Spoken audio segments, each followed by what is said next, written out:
A gorgeous new transfer girl arrived at our high school, boldly bragging to everyone that she'd get my childhood sweetheart, Ethan, into her bed within 3 months. Ethan merely gave her a freezing glare and called her delusional. Then he grabbed my hand tightly, pulling me close as he whined like a spoiled puppy. Everyone knows I've been yours since we were in diapers, Daisy. The transfer girl chased him relentlessly all the way until winter break, but Ethan never gave her the time of day. Until the party right before the spring semester started. Ethan got completely wasted, and I had to drive him home. He mumbled my name the entire ride. My heart fluttered. Looking at his handsome, sleeping face, I decided to steal a quick kiss. This was going to be my first kiss. But the second my lips brushed his hand shot out, locking around my waist. His voice was incredibly husky. Babe, why so shy this time? No tongue. I froze instantly. Ethan's kiss was deep and intense. His movements weren't clumsy at all. In fact, he kissed like an absolute pro. He said this time. Who was the last time? Before I could even ask, he let me go. Ethan was too drunk to keep his eyes open. He let out a low groan, his brow furrowing slightly. Silly girl, still haven't learned how to breathe? Did I teach you all those times for nothing? I took a sharp breath, placing my hand against his cheek to push him back. My fingertips were trembling violently, but I forced myself to stay calm. Ethan, look at me. Who am I? Ethan went quiet, squinting his eyes to look at me. I never expected those few seconds of waiting to be so torturous. An answer was already screaming in my head, but I wanted to hear it from his own mouth. Ethan slapped his own cheeks, then pinched mine, mumbling drunkenly, Babe, why are you still in my dreams? Daisy, you're so much better in my dreams. You actually let me kiss you whenever I want. My eyelashes fluttered. Hearing my name, the icy dread in my chest melted away instantly. So he thought he was dreaming. Ethan cupped my face, his warm, wet lips pressing against mine again. Babe, breathe. Don't choke up and blush like you did last time. He coaxed me gently between kisses, whispering all the pet names he had always used for me. After he finished kissing me, he collapsed back onto the bed, burying his face under the duvet as if he were suddenly shy. Damn, it felt so real this time. I sat by his bedside, my lips pressed into a thin line. After a few seconds, I stood up. Whatever. Ethan was an idiot, but he had chased me his entire life. If there was something going on, he wouldn't be able to keep it a secret from me anyway. My parents weren't home today. I pulled out my phone to order some takeout on DoorDash, but the screen flickered and died. Out of battery. Too lazy to grab my charger, I reached for Ethan's phone instead. His lock screen was still my latest selfie. Ethan always claimed he got bored of things easily, so he insisted on receiving at least 3 new, different photos of me every week. Otherwise, he'd throw a tantrum and ignore me. He was incredibly high maintenance. I used to tease him about it, saying if he got bored so easily, why had he only loved me for so many years? He would just shrug and smile. Well, I just love loving you. But when I pressed my thumb against the home button, it read, fingerprint try again. Out of the 5 registered fingerprints on his phone, 1 was his, and the other 4 had always been mine. I tried every single one of my fingers. All failed. Did he delete them by accident? No, Ethan wouldn't do that. I tried entering his passcode, my birthday. He had used this passcode for years. He would never change it. Incorrect passcode. Just then his screen lit up with a notification from Snapchat. It was a photo. Sent by Chloe, the transfer girl who had been chasing him for months. My grip on the phone tightened. I wondered, when did they even add each other on Snapchat? Didn't Ethan hate her guts? Honestly, Ethan had always had plenty of admirers. But he was naturally arrogant, sharp-tongued, and his blatant favoritism toward me made most girls give up eventually.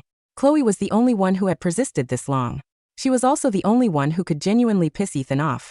Once after school, Chloe cornered me in the hallway. She looked at me coldly and said, Daisy, you and Ethan aren't officially dating, right? May the best woman win then. She was dripping with hostility. Before I could even open my mouth, Ethan grabbed my backpack, slinging it over his shoulder with practiced ease. He handed me a warm cup of coffee, then wrapped my scarf and beanie securely around me. Usually, Ethan was quite playful, but that evening, the air around him was freezing. He took my hand, his tall frame shielding me completely from Chloe. He said coldly, she doesn't need to compete with you, because I'm the one begging for her attention. We aren't dating yet, but she is my future wife. On the walk home that night, Ethan didn't say a word. I couldn't help but poke his cheek. What's wrong with you? Ethan's eyes were slightly red. He pinched my cheek in frustration. Aren't you even a little jealous? Another girl literally threatened you, and you had zero reaction? Do you even like me at all? Oh, so that was why. I shook my head. No, because I know I'm the only one in your heart. Ethan's lips curved up, clearly pleased by my answer. He squeezed my hand tighter. I can't wait for us to graduate, Daisy. I want to make you my official girlfriend so bad. I lowered my gaze, remembering what Ethan's mother, Mrs. Carter, had told me in secret. Daisy, Ethan has loved you since you were kids. I don't object to you two being together, but can you promise me one thing? Don't officially date him until after graduation. I squeezed Ethan's hand back thinking, Ethan, just wait for me a little longer. We only have one semester left. I put Ethan's phone down and went downstairs to my bedroom, the room I had lived in for over 10 years. When I was 3, my parents got a divorce. My mother, Sarah, took me with her and started working as a live-in housekeeper for Ethan's family. Since Ethan and I were the same age, we basically grew up together. As a kid, Ethan always had this aloof, do not cross vibe. I was pretty terrified of him, but I'd still politely call him Ethan. He never acknowledged the nickname, but he would always drag me along whenever he played with his friends. I guess I was a cute kid, because one day, one of his friends asked Ethan if he could have me as his girlfriend. Normally indifferent, Ethan snapped. He tackled the boy to the ground and snarled, "Fuck off." That was the first time I saw him angry, and the first time I heard him swear. On the walk back, I timidly trailed behind him, calling his name. His anger hadn't faded. He turned around and yelled at me for the first time in his life. "Stop calling me like we're just friends." I was so scared that I avoided him for days, until he finally cornered me. His voice had softened, and his usual nickname for me was born. "Daisy, are you stupid? Friends don't get married. I want to be your husband." I had stood there, frozen, my heart pounding wildly. I had thought he tolerated me, maybe even disliked me. I never imagined he loved me. After that confession, Ethan became completely shameless about showing his affection. His love was loud, proud, and passionate, to the point where everyone in our circle knew Ethan Carter would only ever marry one person, Daisy. But tonight, I couldn't stop the doubts from creeping in. His natural, practiced kissing skills, the way he called me babe, and that Snapchat photo from Chloe that I couldn't unlock. The next morning was the first day of the new semester. My mom had taken a month off to visit family, and Ethan's parents were away on a business trip. Only Ethan and I were left in the house. I had been tossing and turning all night, so I overslept. The moment I rushed out of my room, I bumped straight into Ethan's chest. A faint scent of sweet citrus washed over me. I sniffed, asking subconsciously, "Did you change your body wash? It smells different." He had always insisted on using the exact same body wash as me. He hadn't changed it in years. Even when we went out yesterday, he still smelled like my lavender body wash. Ethan's Adam's apple bobbed. He gave a quiet, dismissive grunt. He clearly didn't want to explain. "I made breakfast. Let's get to school first." I took the breakfast bag from him, biting my lip. "My mom told me to take care of you." Ethan grabbed my wrist, letting out a soft laugh. "You? Taking care of me? You literally threw me onto the bed last night and ran away." I seized the opportunity. I was going to order food, but my phone died. "And you changed your passcode." Ethan paused for a split second, then explained smoothly, "Some guys at school guessed my passcode was your birthday. It wasn't safe. You know my phone is packed with your photos. I'd go crazy if anyone saw them." "Oh," I murmured. He continued, "I changed it to the date I first confessed to you." I nodded, but a nagging thought lingered. Even so, did he really have to delete my fingerprints? Before I could ask, Ethan tossed his phone into my lap and leaned his head against the car window, closing his eyes. "See for yourself. It's rare for you to actually check up on me. At least it means you finally care a little." I never used to do things like this, but today, I was consumed by anxiety. I unlocked his phone and opened Snapchat. Chloe's contact name was gone. I tossed the phone back onto his lap. "I saw Chloe send you a photo yesterday. Now she's not even on your friend list." Ethan replied casually, "Oh yeah, she sent some nude photo." I blocked and deleted her immediately. A nude? My throat felt tight. I wanted to ask him why he had even added her in the first place. Didn't he despise her? But I felt like I had no right to ask. Who was I to him?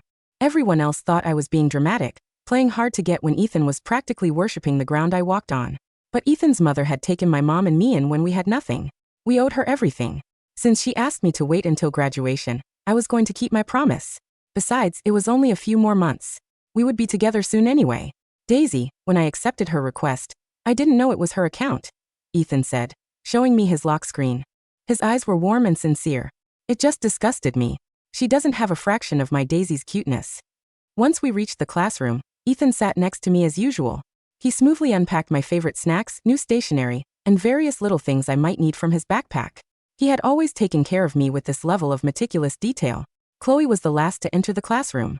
Despite the freezing winter weather, she wore a tight, cropped top, a thin jacket, and a tiny miniskirt. Chewing gum loudly, she tossed her backpack onto the desk right across the aisle from Ethan. Ethan's pen paused. He glanced at me. "Daisy, let's swap seats." Chloe raised her chin and scoffed, sliding into her seat. I moved to Ethan's original seat. The moment I sat down, a strong scent of sweet citrus hit my nose. It was the exact same scent as Ethan's new body wash. Only on her it was much stronger. During the first period of study hall, I forced myself to focus on my math problems, telling myself not to overthink. Suddenly, a folded note landed on my desk. It was from Chloe. I hesitated, then opened it. "He smells like me, doesn't he?" My heart sank. I crumpled the note into a ball and threw it angrily at Ethan. Ethan, who was busy compiling my practice mistakes, looked up in surprise. He slowly unfolded the paper. The moment his eyes scanned the words, his knuckles turned white. Muttering a curse, Ethan grabbed my wrist and dragged me out of the classroom. The teacher yelled after us, but Ethan ignored him, leaving our names to be written on the board. At the end of the hallway, I yanked my hand away. "What is your problem? What lies did she tell you now?" Ethan hissed. I bit my lip. "She didn't lie. You two smell exactly the same." Ethan let out a heavy sigh, running a hand through his hair. "Don't listen to her BS, Daisy. I ran into her at the grocery store 2 days ago when I went to buy your snacks. She probably saw me buying that body wash. She bought the same one just to mess with you." It felt like too much of a coincidence, but I chose to believe him. Ethan wouldn't lie to me. Fine. I didn't say anything. "Let's go back." Ethan reached for my hand, but I instinctively flinched away. I was distracted for the rest of the day, making silly mistakes on simple calculus questions. On the ride home, Ethan didn't hold my hand or speak to me for the first time.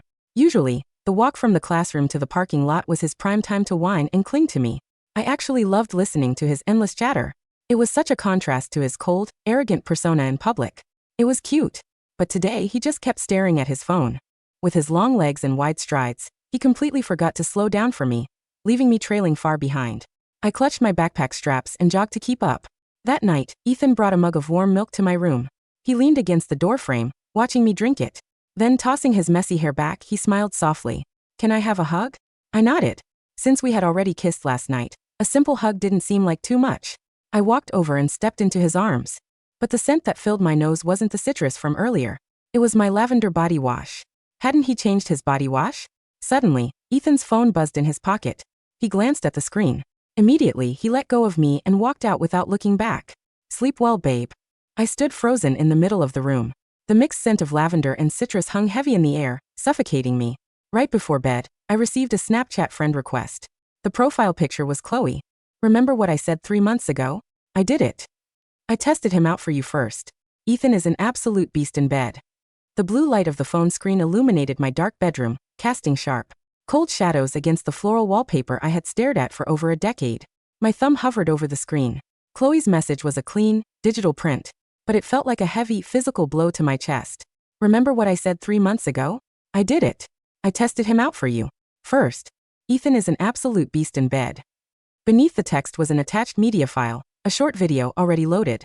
I didn't want to tap it. My rational mind, the part of me that had spent years studying for AP exams and keeping my head down as the housekeeper's daughter, told me to delete the request, block the number, and go to sleep. But my fingers didn't listen. I tapped the screen. The video was dark, shot in what looked like Chloe's bedroom, the same modern, minimalist apartment she had bragged about during her first week at school. The audio was low, but the rustle of sheets and the heavy, ragged breathing were unmistakable. And then a voice. "Ethan, look at me," Chloe whispered in the video, her voice dripping with that same sweet, triumphant malice she used in the school hallways. "Am I better than her?" A long silence. Then a low, frustrated grunt from a male figure whose broad shoulders and messy dark hair were identical to the boy who had brought me warm milk only 20 minutes ago. "Don't bring her up," Ethan's voice said in the recording. It was gravelly raw, and completely stripped of the sweet, whiny puppy tone he used when he clung to my sleeve. "This has nothing to do with her." "But you're here," Chloe giggled, her fingers running through his hair. "In my bed, wearing the citrus wash I bought you." "Shut up," Ethan muttered, before leaning down to press his lips against her neck, blocking the camera lens with his shoulder. The video ended. It looped back to the first frame, freezing on the side profile of Ethan's face, the sharp jawline, the small mole just beneath his left ear. A mole I had touched 1,000 times when we were kids. I set the phone down on my bedside table. The silence of the Carter mansion felt incredibly heavy, like water pressing against my eardrums. Outside, the winter wind rattled the single-pane glass of my window, a cold draft leaking through the frame and settling over my bare ankles. I didn't cry. I had spent my entire life learning how to control my reactions. When you live in a house that doesn't belong to you, eating food paid for by another family's salary, You learn very quickly that tantrums are a luxury of the rich. If Ethan threw a fit, his parents called it passion or growth. If I threw a fit, it was a reminder of my place. I walked over to my desk, picked up my calculus textbook, and sat down under the dim yellow light of my desk lamp.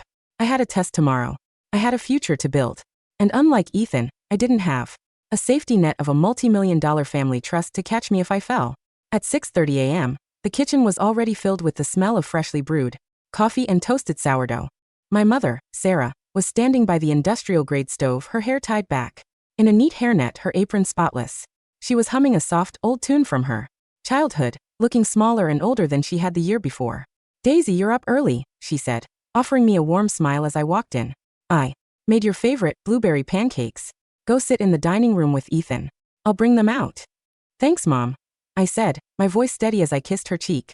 Her cheek was warm, smelling faintly of flour and vanilla. I walked into the grand dining room. Ethan was already sitting at the mahogany table, dressed in his school uniform, the blue blazer fitting his broad shoulders perfectly, his tie slightly loose in that effortless, cool boy style he always maintained. When he saw me, his eyes lit up instantly.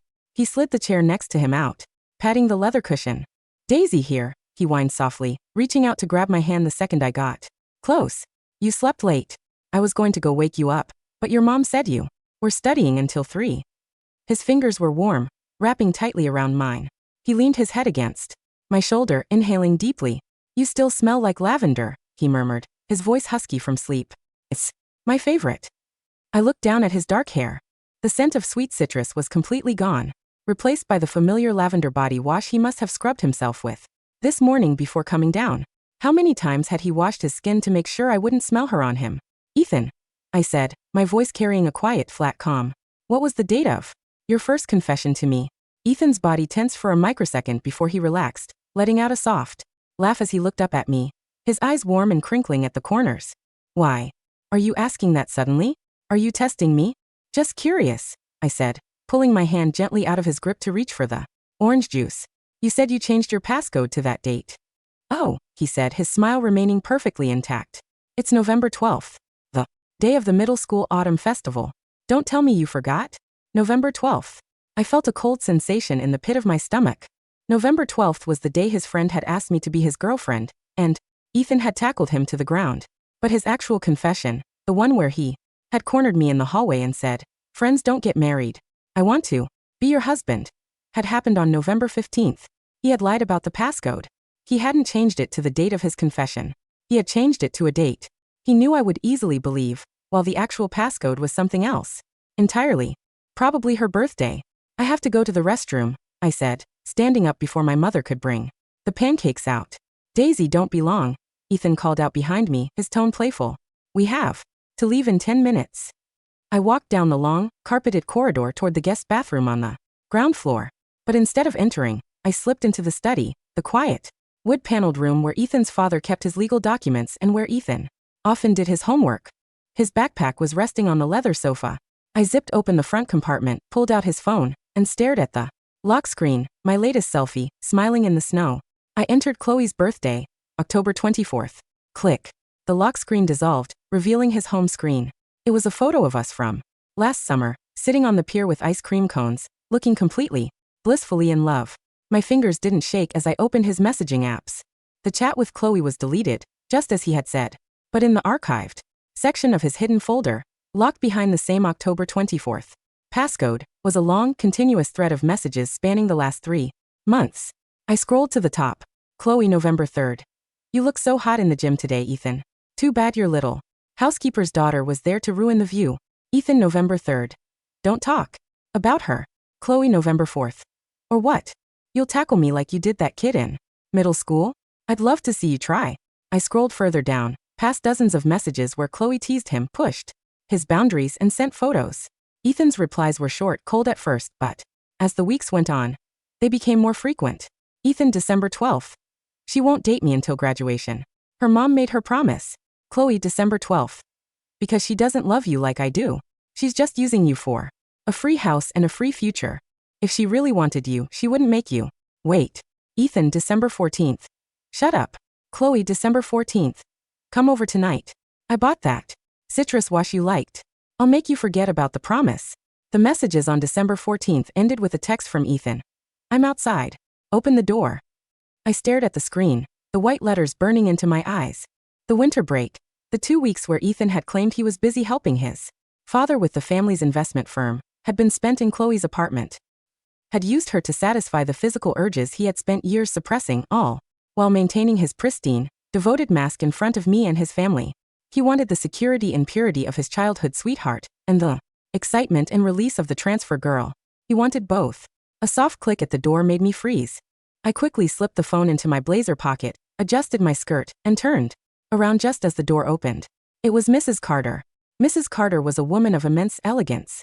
Even in the morning, her silver gray hair was styled into a perfect bob, her pearl earrings catching the faint light from the study window. She was holding a cup of herbal tea, her expression serene and composed. But when she saw me standing near the leather sofa, her eyes narrowed slightly. Daisy, she said, her voice soft but carrying that quiet, absolute authority that only old money matriarchs possessed. What are you doing in here? The car is waiting. I was just looking for my spare pen, Mrs. Carter, I said, offering a polite, practiced bend of my head. I thought I left it on the sofa yesterday. Mrs. Carter walked into the room, setting her tea on the mahogany desk. She looked at me for a long, silent moment, her gaze sweeping over my neat uniform, my braided hair, and finally my face. Daisy, she said, her tone softening into something that sounded almost like affection. You've always been a good girl. So quiet, so sensible. Unlike your mother, who has always been a bit fragile. I kept my hands folded behind my back, my fingers tightly gripping Ethan's phone in my blazer pocket. My mother works very hard to keep this house in order, Mrs. Carter. I know she does, Mrs. Carter sighed, walking over to the window and looking out at the manicured lawns of the estate. That's why I've kept her here for 10 years, even after her health started failing. I've paid for her medication. Daisy, I've paid for your tuition at the academy. I've treated you like a daughter. She turned around, her expression grave. Which is why I expect you to keep your promise. My promise? I asked. Graduation is in 3 months, Mrs. Carter said, stepping closer to me. The scent of her expensive rose perfume was strong, almost suffocating. After that, Ethan will be attending university in the capital. The Carter family has already arranged his transition into the board of directors for our regional branch. Needs a stable, quiet background. He doesn't need complications. She laid a cold, manicured hand on my shoulder. I know how Ethan feels about you, Daisy.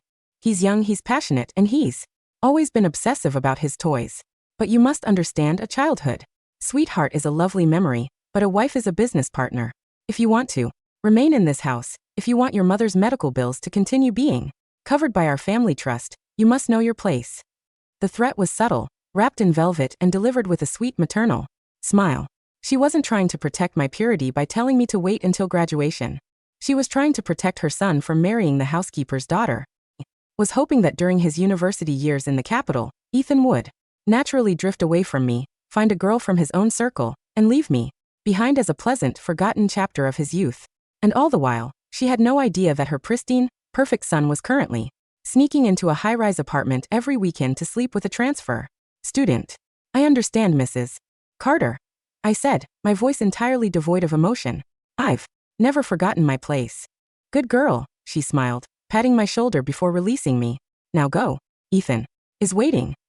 The rain had returned by the time the final bell of the afternoon rang. The hallways of the academy were a chaotic mess of blue blazers, damp umbrellas, and the high-pitched chatter of students eager to escape for the weekend.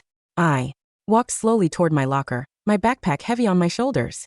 Ethan was already waiting for me, leaning against the lockers with 3 of his friends from the varsity swim team. When he saw me, he immediately waved his friends off, his cool boy persona melting into that familiar, bright grin as he trotted over. Daisy, he called out, reaching for my bag to sling it over his shoulder. Let's go. I booked a table at that new Italian place downtown. They have the tiramisu you liked. I can't go today, Ethan, I said, opening my locker and placing my math binder inside. Ethan's smile faltered, a flash of irritation crossing his eyes before he quickly masked it with a whiny pout. Why not? We've been planning this all week. You're always studying, Daisy. Aren't you bored of those books yet? I have to help my mom with the spring cleaning, I said, turning to look at him. He looked so handsome, so perfect, standing in the dim light of the school corridor. But as I looked at him, I didn't see the boy who had protected me from his friends in middle school. I saw the boy who had pressed Chloe into her bedsheets, complaining that I was too innocent and like a plank of wood. Daisy, the maids can handle the cleaning, Ethan said, his voice dropping into that quiet, dangerous register he used when he was losing his patience. He stepped closer, his tall frame blocking the locker row from view. Why are you being like this today? You've been cold to me since yesterday. I'm not cold, Ethan, I said softly. I'm just tired. Then let me take care of you, he pleaded, his eyes warm and sincere as he reached out to touch my face. I love you, Daisy. You know that, right? Everything I do for us. For our future. Our future. I repeated, a faint self-deprecating smile touching my lips. Before he could answer, a loud, sharp pop of chewing gum echoed from behind him. Oh, look at the happy couple, Chloe said, sauntering over with her backpack loosely slung over one shoulder. She was wearing her short skirt, her lips painted a glossy dark cherry, her eyes scanning us with a look of pure, unadulterated triumph. Ethan, she purred, stopping just a foot away from us. Did you get my message? Last night? You didn't reply. I thought we agreed you'd come over this weekend to help me with my chemistry homework. Ethan's face drained of color so fast his ears turned a faint, sickly white. He didn't look at Chloe. He grabbed my wrist, his grip so tight it left red marks against my skin. Daisy, let's go. The car is waiting downstairs. What's the rush, Ethan? Chloe laughed, stepping in front of us, her dark eyes locking onto mine. Daisy, did he tell you about his new body wash yet? He seemed to really enjoy using mine last week. Chloe, shut the fuck up, Ethan snarled, his voice vibrating with a sudden, violent rage that made several students in the hallway turn to look. His knuckles were white, his jaw set so hard the muscles in his cheek were twitching. Oh, now you're angry? Chloe scoffed, her expression turning cold. You weren't this angry when you were holding me in your room, Ethan. You weren't this angry when you told me you were sick of her innocence. I said shut up, Ethan yelled, lunging toward her, but I stepped between them, my small hand placing against his chest, stopping him instantly. The hallway went dead silent. Dozens of eyes were fixed on the three of us, the golden boy of the academy, his devoted childhood sweetheart, and the gorgeous transfer girl who had promised to ruin them. I looked at Ethan. His eyes were wide, wild with a frantic, suffocating panic. He looked like a cornered animal, his breath coming in short, uneven gasps. Daisy. She's lying, he whispered, his hands trembling as he reached out toward me, his voice cracking with a raw, desperate fear. I swear to you she's lying. She's just trying to frame me because I rejected her. Daisy, look at me. You believe me, right? I pulled his phone out of my blazer pocket and laid it on the palm of his hand. The passcode is October 24th, Ethan, I said, my voice carrying a quiet, freezing clarity that echoed through the silent corridor. I read the archived messages. All of them. Ethan's phone slipped from his fingers, hitting the linoleum floor with a heavy, plastic clatter. The screen cracked across the center, splitting my selfie in the snow into two jagged, distorted pieces. The drive back to the mansion was the longest 30 minutes of my life. Ethan sat beside me in the back seat of the family's Mercedes, his head buried in his hands, his body shaking with a silent, rhythmic weeping. Every few miles, he would reach out, trying to grab my hand, to touch my skirt, to whisper my name, but I simply sat in the corner of the seat, my eyes fixed on the fleeting raindrops outside the window. Daisy, please, he sobbed, his voice raw, stripped of all his usual arrogance. I was stupid. I was so stupid. She kept pushing me. She kept telling me you didn't love me because you made me wait. I was lonely, Daisy. I've loved you since we were in diapers. I didn't know how to handle being away from you. He grabbed my arm, his fingers digging through the fabric of my school blazer. I don't care about Chloe. I blocked her. I'll tell my dad to have her family's investment contract canceled. I'll make sure she's expelled from the academy. Just don't leave me, Daisy. If you leave me, I'll die. I swear to God I'll. I looked at his wet, pale face. For 10 years, I had believed his love was my anchor. I had believed that as long as I had Ethan's devotion, the cold stares of his mother and the whispers of the maids didn't matter. I had tolerated his tantrums, his high-maintenance attitude, and his jealousy because I thought it was the price of a rare, predestined connection. But now as I looked at him, I realized the truth. His love wasn't an anchor. It was a cage. And he was the warden who wanted to keep me locked inside, too innocent to run, while he kept the key to the outside world in his pocket. We're here, the driver, an older man named Robert who had worked for the Carters for 20 years, said quietly, his eyes meeting mine in the rearview mirror with a look of profound, heavy sympathy. I opened the door and stepped out into the rain.